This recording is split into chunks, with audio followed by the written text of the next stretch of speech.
Hello everyone, welcome back to Rushmore 3D. I'm James. In today's video we're going to be taking a look at this Voron v0.2 printer. So this was built from a kit that Fysetc sent me. This is their v0.2 Pro R1 kit. So we'll take a look at the changes that R1 has brought in, and more specifically we'll have a look at the catalyst board. The catalyst board is Fysetc's new all-in-one V0 board. It's a single board computer, control board, umbilical board, all in one. So let's roll the intro and take a look.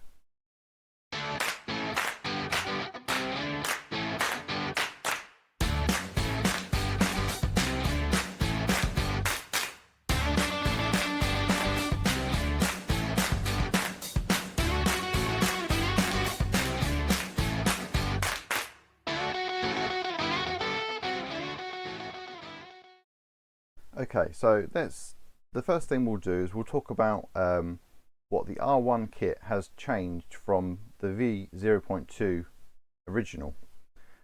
So it's relatively minor changes. It's they've increased and this is Voron's changes, I should say. So they've increased basically the overall height of the skirts and the feet by 2 millimeters, and this is to account for some Z-axis motors that were slightly too big for the original design. What they've also done is they've changed these camlock parts. These were basically Voron logos that you used a washer to turn. And what a lot of people found is that it actually, because they're quite a tight mechanism, that it was basically ripping the plastic. So what they've done is just moved to a hex hole, and that you can just basically do that then with a Allen key of the appropriate size, and that locks them really nicely. So what also has been changed with R1, and if I just turn this around, you can see here this this rear foot is where our filament path would be.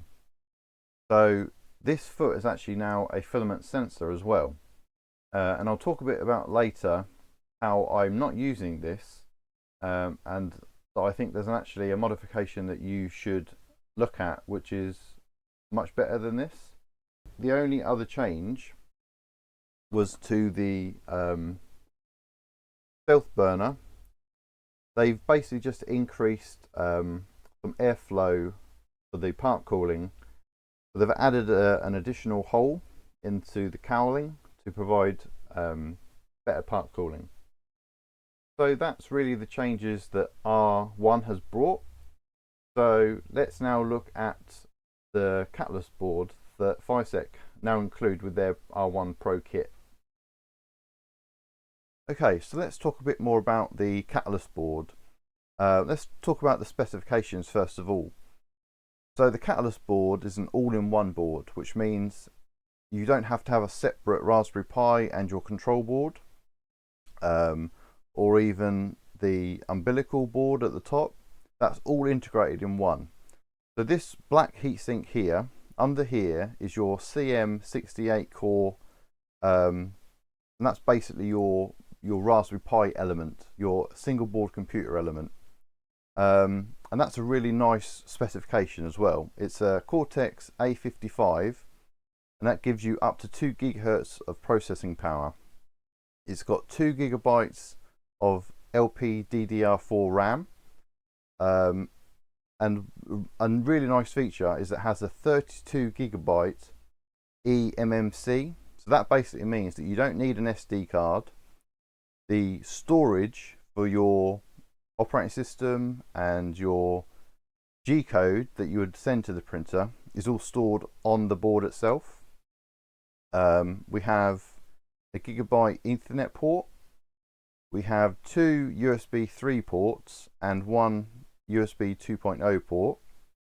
So you can see that I'm using the USB 2.0 port for the Wi-Fi dongle, and it works really well. So what else has this board got? Well, it's actually got onboard CAN as well. So if you didn't want to use the umbilical cord, you can use a CAN board and just have that 4-wire connection from the catalyst board back to your tool head. Obviously you'd need a CAN tool head board for that, and that's not supplied. So the board itself has step stick sockets for 4 drivers, and this board currently has TMC 2209s in. The board itself has up to 4 channels for temperature control or temperature monitoring. It has 3 fan ports. Now they are all controlled by 1 voltage selector, and that's higher up the board that you can't quite see behind this panel. So you can select between 5, 12 and 24 volt fans. Now obviously the kit comes with 24 volt fans, so that's what the board is currently set to. It also has a 5 volt NeoPixel port, and again it's just a little bit hidden under this panel up here. It has a 15 amp fuse, and that's for your bed heater. You have 24 volt in, which is again next to the bed heater. And then we also have some extra I/O capabilities if you need them. So as you can see, the catalyst board form factor is perfect for sitting in a Voron V0 electronics bay. It really simplifies the wiring.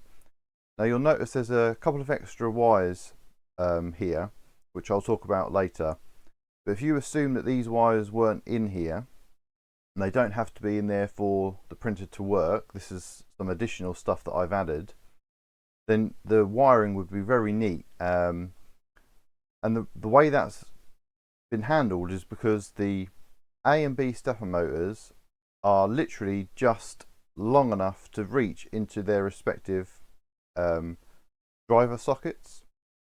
So rather than having that 500 or 600 millimeter wire that you've got to only get over here on a traditional board, you've still got to find somewhere for all that wire to go. On here, they are literally just long enough to fit in their respective sockets, which I really like. All the wiring is labelled with these white heat shrink labels, so you know exactly where things have got to go. You get that wiring diagram as well. So I think they've handled the layout really well. So yeah, it's a really nice board. This board is really working well for me. There was a few issues with the initial setup, and that is basically because this board, in my opinion, should have had beta testers first, and that wasn't really beta testers to fix bugs, but more to give the Fysetc team the opportunity to get the documentation together, get that out to people, and for them to say, yeah, here's a couple of tweaks that I think you need to do, and then when you launch the product, have all of that documentation ready. The documentation is now available. It's on the Fysetc GitHub, which there'll be a link in the description, and that's basically come about through some users saying, look, we need this documentation, we're not sure how we access the system, etc, etc. So that documentation is now ready, and overall I think the board is a really nice addition to a V0, and you can buy this board separately and fit it into a V0.1 as well. There's some STLs available that are for the bracket. So the way it works on a V0.2 is that you get some brass standoffs, and this back panel here is a custom panel to the Fysetc kit. And that just purely makes the holes that line up with the 1515 extrusions in the right place for the board layout. But if you want to put this board into a V0.1, there's some STLs available which will marry up with your basically it will be VHB taped to the back panel, so you don't need to worry about mounting holes. Now what you can't see up here is this board actually has the umbilical connector, which is in this case a 16-way connector. That's actually attached to the board and part of the board. So where this sits in the bay, it puts it at the right height for the umbilical cable. And we'll have a look at that in a second when we have a look at the toolhead board. But yeah, overall, this is the layout. You've got a cooling fan here. Now personally, I am going to implement a different solution here. So I actually have my back panel hinged. So this is a mod that's on Printable, so I'll link to that as well. And the original design actually has a hole cut out for the fan. And I personally think that will be a better solution, because the problem with this is that we're only blowing on basically one edge of the heatsink, whereas really what we want to do is blow down onto the top of the heatsink to get better heat distribution. So that is my one change that I would do to this layout. Apart from that, I think this is really good. I think the cable management is good down the side here. You've got full accessibility to your connectors. Yeah, and I think it really works well. So let me now take a look at the toolhead board. Okay, so this is the Toolhead PCB that comes with the catalyst board. And this catalyst board is actually, this toolhead board is connected via a 16-pin connector. Now, if you have an umbilical mod PCB in your V0, you may know that that is actually 14-way. So the reason for those additional pins is because this toolhead board actually has an onboard accelerometer, so we can take our input shaping results without any additional hardware that's already on here. This also has an onboard thermistor, so we can get our chamber readings as well, chamber temperature readings.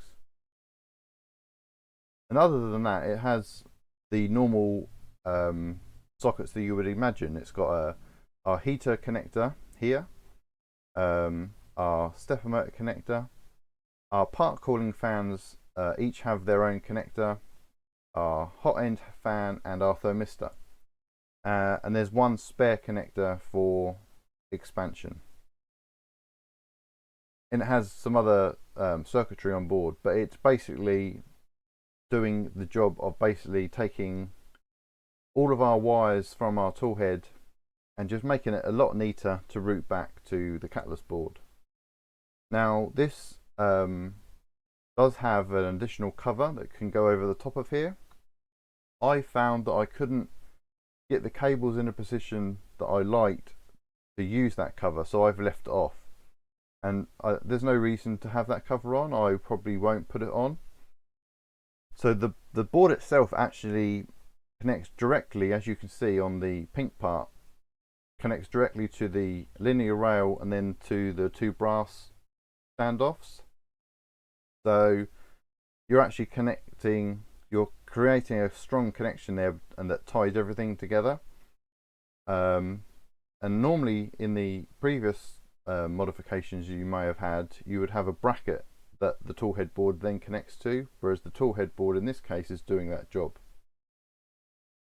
So the only one thing I would say that this combination, this 0.2 Pro kit from Fysetc perhaps would benefit from, is to have a 100mm Tophat rather than 80.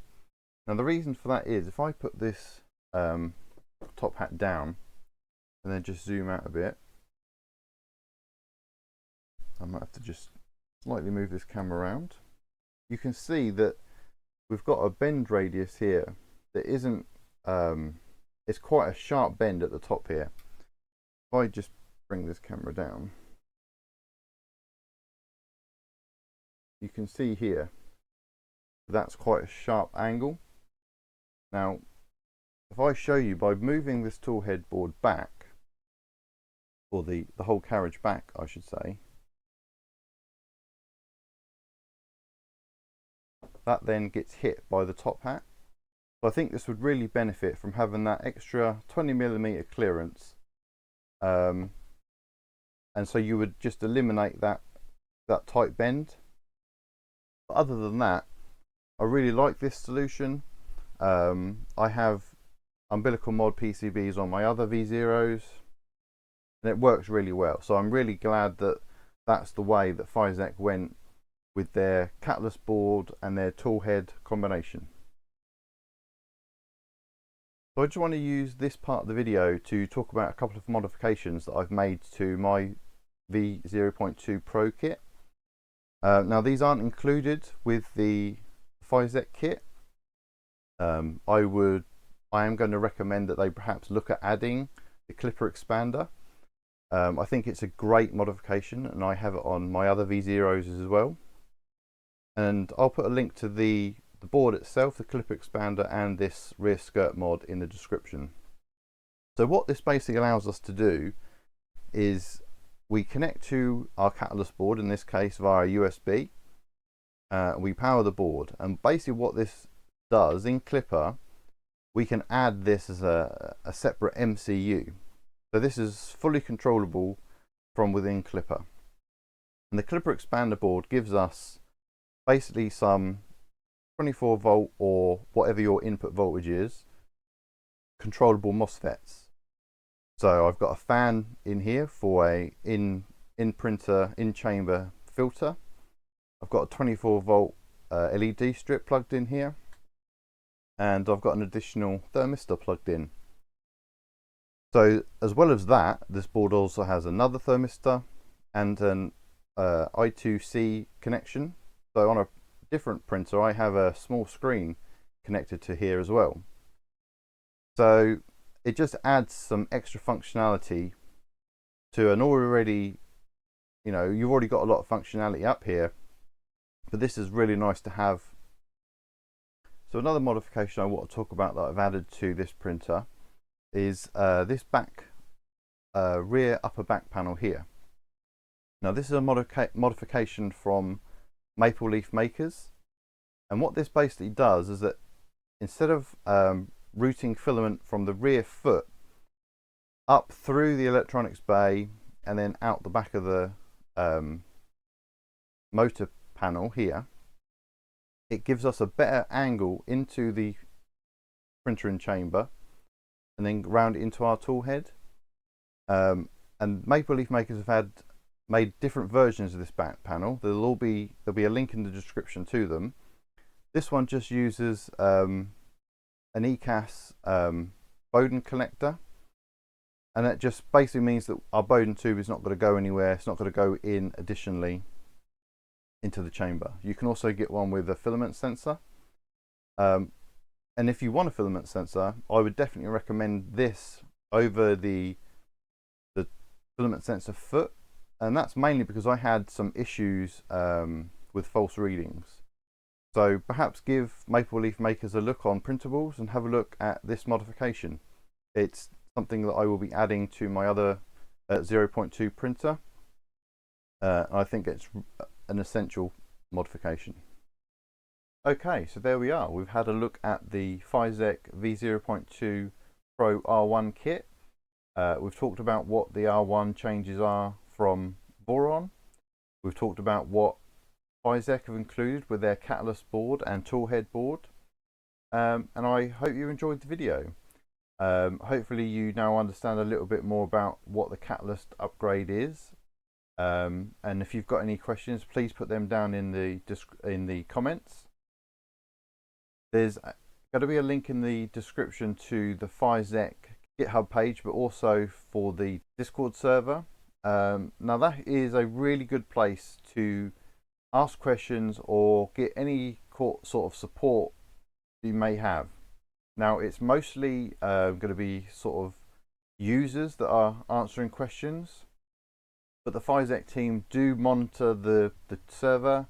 They are on there and they will answer any questions that you may have that are specific to an order or support or anything like that. So please do check out that Discord server. So this is the R1 version, but you may have seen that I built the previous version to this on a live stream. So if you are interested in this one, I would actually go and check out those live streams, because The kits are essentially the same apart from the control board, which is why I've made this additional video. You can see the quality of the parts, the hardware and everything, and me building the kit. So I guess the question is, would I recommend the Fysetc kit? And actually, yes, I would. I think the board is really good. I think it simplifies the wiring. And now, apart from the printed parts, which are not included as standard, but if you sent Fysetc a message, they might be able to source printed parts for you. Apart from the printed parts, everything that you need is included in the kit. All the wires are the correct length, they're terminated, and you literally have to follow the diagram and plug everything in. The board comes pre-flashed. Now you will have to set up your Wi-Fi, and again, check out the GitHub for instructions on how to do all of that. So yeah, I honestly think that this V0.2 kit from Fysetc is a really nice kit. I've obviously got two of their kits. I've got a Warmbot V0 as well. So I've got a little bit of experience of V0s, and this was really nice to put together. Following the Voron manual. The Voron manuals, I would say, are always your first place to go when you're putting any kit together. And yeah, it was really good. So it gets a thumbs up from me. So thank you for watching this video. I would really appreciate it if you hit the like button and subscribe. I'll be doing some live streams in the future. I've actually got a Trident kit that I'm building at the moment. So last Sunday we did a live stream unboxing it. So come join us on this Sunday and we'll start building it. So yeah, thanks for watching.